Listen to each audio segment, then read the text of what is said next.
ભારતના ઓડિશામાં આવેલ જગન્નાથપુરી, જ્યાં ભગવાન જગન્નાથ સાક્ષાત આ કલિયુગમાં પણ હાજર છે, તેના પુરાવા આપતું આ મંદિર છે.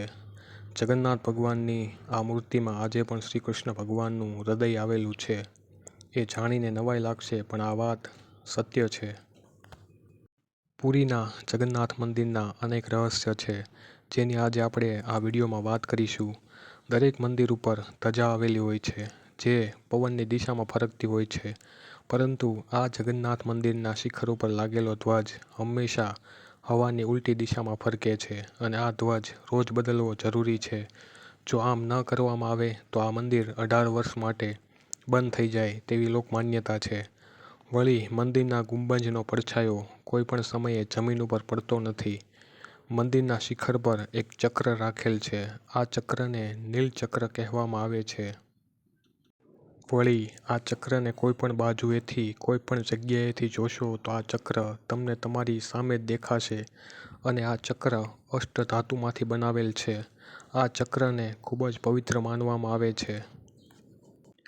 આ મંદિરના શિખર ઉપર તમને કોઈ પક્ષી બેસતા કે ઉડતા નહીં જોવા મળે.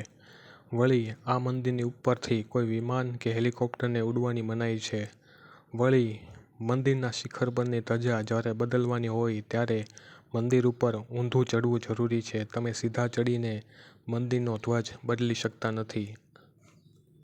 પુરીના જગન્નાથ મંદિરમાં એક વિશાળ રસોઈ ઘર છે, જ્યાં ભગવાનનો પ્રસાદ બને છે. આ રસોઈ ઘરની રહસ્યમય વાત એ છે કે દિવસ દરમિયાન ભલે લાખો લોકો પ્રસાદ લેવા માટે આવે, ભોજન ખૂટતું નથી, પરંતુ રાત પડતા મંદિર બંધ થવાની તૈયારી હોય ત્યારે આ પ્રસાદ આપમેળે ખૂટી જાય છે, અને પ્રસાદનો બગાડ પણ થતો નથી. આ પરંપરા વર્ષોથી ચાલી આવે છે. વળી અહીં લાકડાના ઉપયોગથી જ જૂની રીતો પ્રમાણે પ્રસાદ બને છે. આથી આ પ્રસાદને ખૂબ જ પવિત્ર માનવામાં આવે છે. માટીના વાસણોને એક ઉપર એક મૂકીને એમ 7 માટીના ઘડા બનાવવામાં આવે છે. પરંતુ નવાઈની વાત એ છે કે 7 ઘડામાંથી સૌથી નીચે જે ઘડો રાખેલો હોય છે, તેમાં પ્રથમ પાકવું જોઈએ, પરંતુ આમ થતું નથી.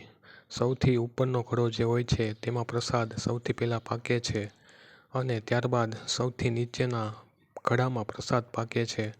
આ પણ એક રહસ્યમય વાત છે, અને આ ભગવાનનો ચમત્કાર જ સમજી જવો જોઈએ. 4 ધામમાંનું એક ધામ એટલે કે જગન્નાથપુરી. આ મંદિરમાં એક સિંહ દ્વાર છે, જ્યાંથી મંદિરમાં પ્રવેશ કરવાનો હોય છે. આ મંદિરની બહાર તમને સમુદ્રનો અવાજ આવતો જણાશે, પરંતુ સિંહ દ્વારથી અંદર જતાં તમને સમુદ્રનો અવાજ સંભળાતો નથી. આ પણ એક રહસ્ય છે. ભગવાન જગન્નાથની સાથે ભાઈ બલભદ્ર અને બહેન સુભદ્રાજી બિરાજે છે. દર 12 વર્ષે આ મૂર્તિઓને બદલવામાં આવે છે. દર વર્ષે વિશ્વની સૌથી મોટી રથયાત્રા અષાઢી બીજના દિવસે જગન્નાથપુરીમાં નીકળે છે, જ્યાં ભગવાન જાતે ભક્તોને દર્શન આપવા મંદિરની બહાર આવે છે. લાખો લોકો આ રથયાત્રામાં જોડાય છે. મંદિરની બહાર હજારોની સંખ્યામાં લોકો જોવા મળે છે. જગન્નાથપુરીના પ્રસાદનું ખૂબ જ મહત્વ છે, અને અતિ પવિત્ર મનાય છે. તો આ હતા જગન્નાથપુરીના રહસ્યો, જેને વિજ્ઞાન પણ આજ સુધી ઉકેલી શક્યું નથી.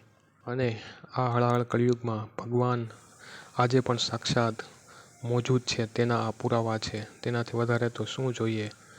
અસ્તુ. જય માતાજી.